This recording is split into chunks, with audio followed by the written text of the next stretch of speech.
Hello. Welcome back to part 2 of my market crash. Prepare for the recession. It's happening, okay? And I'm going to jump right into it because hopefully you saw the first video that I made about this, and I didn't want to carry things out. But I gotta share this information, guys, because there is so much that's happening. This is probably going to be a part 3, and I don't know if I'm going to be able to film it all in one day, but I'm going to get this information to you guys. So, all right. I told you that one of the best economic plays that you can make to prepare for this economic climate that we're in is to save up a emergency fund of 3 months or more. Okay? Just going off of, let me just type in here. What is the average salary? What is the average salary in the DMV and nationwide? Because I want to know what numbers to share with you guys, okay? I want my numbers to be super realistic so that you could have realistic template. Take what I'm breaking down and you're going to utilize this based off of how much money you make. Y'all know that I'm a motivational speaker. And so I want you guys to pay attention to your patterns. Don't worry about the how. Don't worry about, oh, well, Vicky said this is for someone that's making $8,000 or bringing home $8,000 a month. I only bring home $6,000 a month, or I only bring home $4,000 a month. No.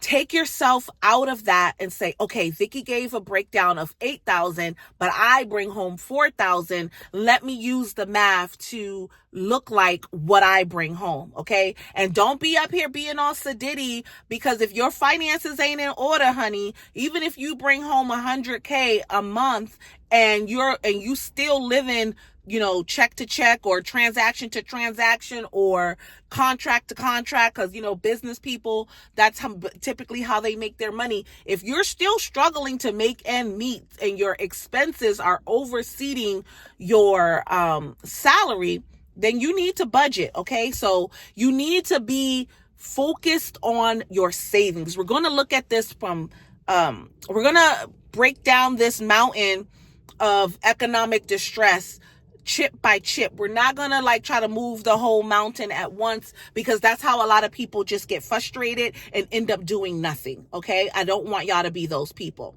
Okay. So let me see here. Wow. DC has a very high median income. So does Maryland.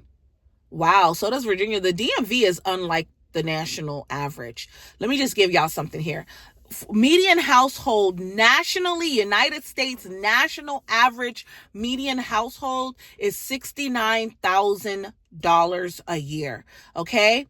For Virginia, you have an overall median household income of $75,000. For Maryland, there is an overall median household income of $87,000. For Washington, D.C., there is an overall median household income of $92,000. So the DMV, just our average median income in the DMV is literally almost 30%, 40% higher than the national average. Remember how I told y'all that DC and the DMV, we are not in the same bracket when you hear national news? This is why, guys, we are a very high income earning area. So let me just do the math, because I just want this to make sense. But I know that you guys are watching me nationwide. So I'm going to take the national average. I'm just going to round it up to $70,000 a year. Okay. $70K a year. Break down monthly. Okay. Boom. so I can give y'all this play, because I want my notes to be realistic, I want people to be able to understand no matter where you are. Okay. So if you are earning $70,000 a year, your gross monthly income is going to be $5,833. Now, let's assume that your tax rate is 22%.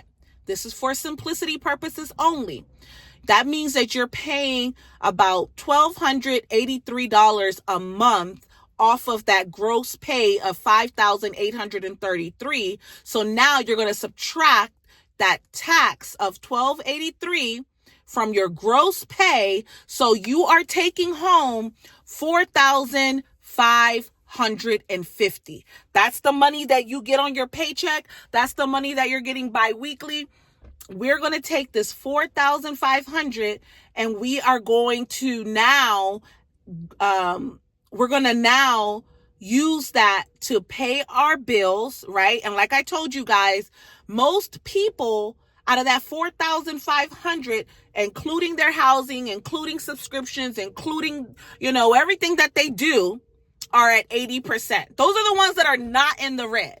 All right. If you're in the red and you your money, every dime is going out to a necessity, then I'm going to need you to try to do a side hustle so that you can put money away. But maybe you don't need to do a side hustle. So stay tuned.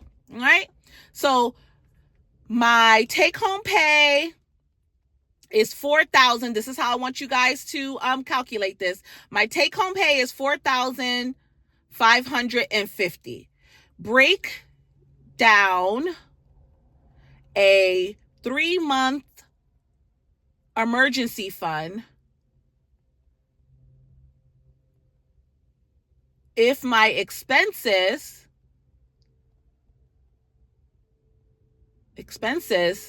are 80% of the take-home pay. All right. I already did this, guys, but I want to do it in real time. So if you use ChatGPT, it's a wonderful tool to help you build a budget. I have notes. So if you don't understand ChatGPT, because AI is still pretty new, we can't assume that everybody knows how to use it. But everybody can become a homeowner, okay? Everyone can become a homeowner. Everyone can get out of debt. Everyone can prepare themselves for the economic climate that is coming, whether it's a recession, whether things turn around, whatever. We are just focusing on our own homes. We are focusing on our own selves, and we are becoming good stewardess over our money. And we are going to create an emergency fund for the next 3 to 6 months, right? Because you need money when you are going to buy a home. With the market being the way that it is, lenders are going to want to see that you have a little cash on hand. There are down payment assistance programs. There are ways to get into houses if you don't have an emergency fund. But I made videos about that. This is for the people that want to have some money, want to have some skin in the game, want to prepare themselves and their families for a recession so that you're not woe with me when shit hit the fan. Excuse me, YouTube. All right. So 30% of 4,550 means that of that 4,550, you are spending 3,640 every month on your expenses. Okay. In order to have a 3-month emergency fund, you would need to multiply 3,640 by 3. That is going to equal 10,920. Okay. That's how much money you need to save up in a separate account. If you watched the first video, I told y'all this. In a separate account, you need to have $10,920 saved up. All right. Now, step number 3, your monthly saving goal for your emergency fund. For example, if you want to save this amount over a specific period, let's break it down by how much you need to save each month to reach the goal. Okay. So if you want to save it for 6 months, you want to take 6 months to save up the 10,920. You're going to divide 10,920 by 6. That means that every month you should be saving 1,820. All right. So how do you do that, Vicky? How can I save 1,820? Well, 1,820, divide that by 2. That means that every paycheck, if you have that much money, if you get paid bi-weekly, $910 should be put aside. You're going to have to make some sacrifice for the next 6 months, but put aside 910. If you're like, girl, I can't do that, break down 910 again, times that by 2, 455. If you are able to save $455 from every paycheck within the next year, you would have the $10,920 that you need to put your family in a place where you are protected from a recession. Okay, you at least have 3 months on hand in cash reserves. If you are going to use that money to purchase a home, when you go and apply with the lender, they are going to see that you have at least $11,000 or $10,920. But I know I like to round up. So you have at least $11,000 saved up. And they're going to say, okay, so this is a very responsible person. We can trust loaning them money, and we can trust that they're going to pay us back, because look, we're in an economic downturn, and this person was able to put aside this amount of money and still has money coming in, right? Because these saving habits, after the 6 months or after a year, maybe you don't save 455, but you're going to break that down by 2. And now from every paycheck, remember, we did a national average of a $70,000 paycheck. So you're making about $5,833. Your monthly expenses are 80% of that. That means that your monthly expenses are $3,640. Okay. So you can save $227 from each paycheck after you've done your 6 month or a year savings plan. Okay. And if you're going to do it in 6 months, you're going to be paying $1,820. If you're like, Vicky girl, that's too much for me to save every 2 weeks, I'm not there yet, break that down. You're saving $455 from every paycheck. That's going to get you to your emergency fund in a year. If that's still not doable, break it down to a number that is doable, but don't cheat on yourself. The only person that matters is you. If you cheat on yourself, that means that you don't know your worth. If you cheat on yourself and you don't save the right amount of money that you need to save to reach your goal of having 3 to 6 months in emergency fund, you're cheating yourself. Okay. And let me give you a quick tip. You can get a side hustle, right, to make money to help you put aside. You can try to get a raise if they're giving them a raise, or at least secure your job by increasing your skill set. Okay. Right now, people are getting bonuses on their jobs. People are about to get tax returns. If you already filed your taxes, take 50% of that money and put it in savings. Take 50% of that money and put it in savings. Because if you create a budget, your debt is already included in that budget. So any extra money that comes into your life, you need to be diligently putting aside into this savings account. That savings account for a rainy day is one of the most important steps that we can take to prepare ourselves for an economic downturn. Okay. That's whether you are a homeowner or whether you are a home buyer. The money is going to make you look good when you are going to purchase a home, and having that emergency fund will always benefit you as a home owner. Okay. I told you guys that I was going to leave you with the difference between a recession and inflation. All right. So inflation versus recession, the relationship, can they happen together? Yes, it is possible for stagflation to occur, where an economy experiences both high inflation, high unemployment at the same time. This situation is difficult for policymakers because the usual response for one, rising interest rates to control inflation can worsen the other by slowing the economy. This is why I told you guys in part 1 that I do not think that the government is going to raise inflation because we are already in a stagflation economy. Follow me if you're not. Vocabulary in today's world is very important, okay? So, policymakers hopefully will not be raising our interest rates any higher, okay? In a normal cycle, inflation often leads to a recession. So this is why people are starting to use the word recession, and they're starting to say that we are headed there. Some people believe we are already there, and some people believe that we are not ever going to see a recession. That's a debate for another day. All right. But in a normal cycle, inflation often tends to lead to a recession. As prices rise, the central bank may increase interest rates to curb the inflation, which can lead to a slower economic growth and potentially a recession if it goes too far. On the other hand, a recession may cause inflation to fall naturally, right, as demand for goods and services drops.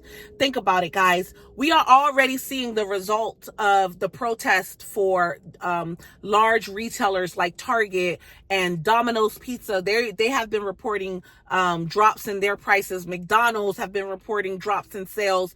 People are more cognitive of how they're selling their money. Tesla has been dropping the price. Like once upon a time, a brand new Tesla cost $70,000. Today, you could get a used Tesla for like $26,000. Some companies have been selling them even cheaper. Now, that is another debate. I'm not sure if the drop in Tesla sales could really correlate to the inflation or to the fact that there have been a lot of recalls. But we are seeing prices drop in homes, in cars, in retail.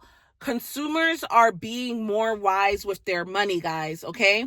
So, in conclusion, inflation focuses on price increase and decreased purchasing power. So the higher prices go up, the least amount we can purchase, often driven by demand or production cost. For recession, is a broad slowdown in the economy marked by negative growth, rising unemployment, and reduced spending.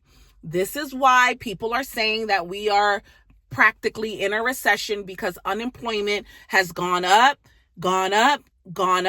And like I told y'all, they are not done making cuts to the federal government. Department of Education had recent cuts, and the IRS, they are predicting to have 45,000 jobs cut. Those people are going to add to the unemployment, guys. Okay? So this is why you want to do what I'm telling you here and make sure that you are saving your money, because the rainy day, the emergency fund is going to be needed. But remember the tips from the video before. We're not panicking. We're not just going to do things and blame everybody for our poor economic decisions. We are going to take control of our lives, be the captains of our lives, and we're going to operate like we know better, okay? Because y'all are watching this video, y'all are getting this information. That means that you are on the side of the algorithm that wants to focus on money. You want to focus on economic growth. You want to be a home buyer. You want to sell your house and make as much money as possible. You are on the right side of the algorithm, but it's going to require your discipline, and you're going to have to act on what you're learning. Don't just watch these videos to watch me. I want y'all to take the notes, watch it over, ask questions, engage in the comments. Tell me, Vicky, I don't quite understand this. I respond. And if I don't respond right away, I will respond. If I don't respond with the comment, I will make a video based off of what you put in the comments below. All right? Don't forget, we are on a journey to becoming monetized, and I'm going hard out the gate. I want 1 million subscribers or more. I want to help as many families and individuals as God sees fit for me to help serve, to become homeowners and to sell their houses financially wise, not getting tricked out the bag. So subscribe, share the video. Until we meet again, bye-bye.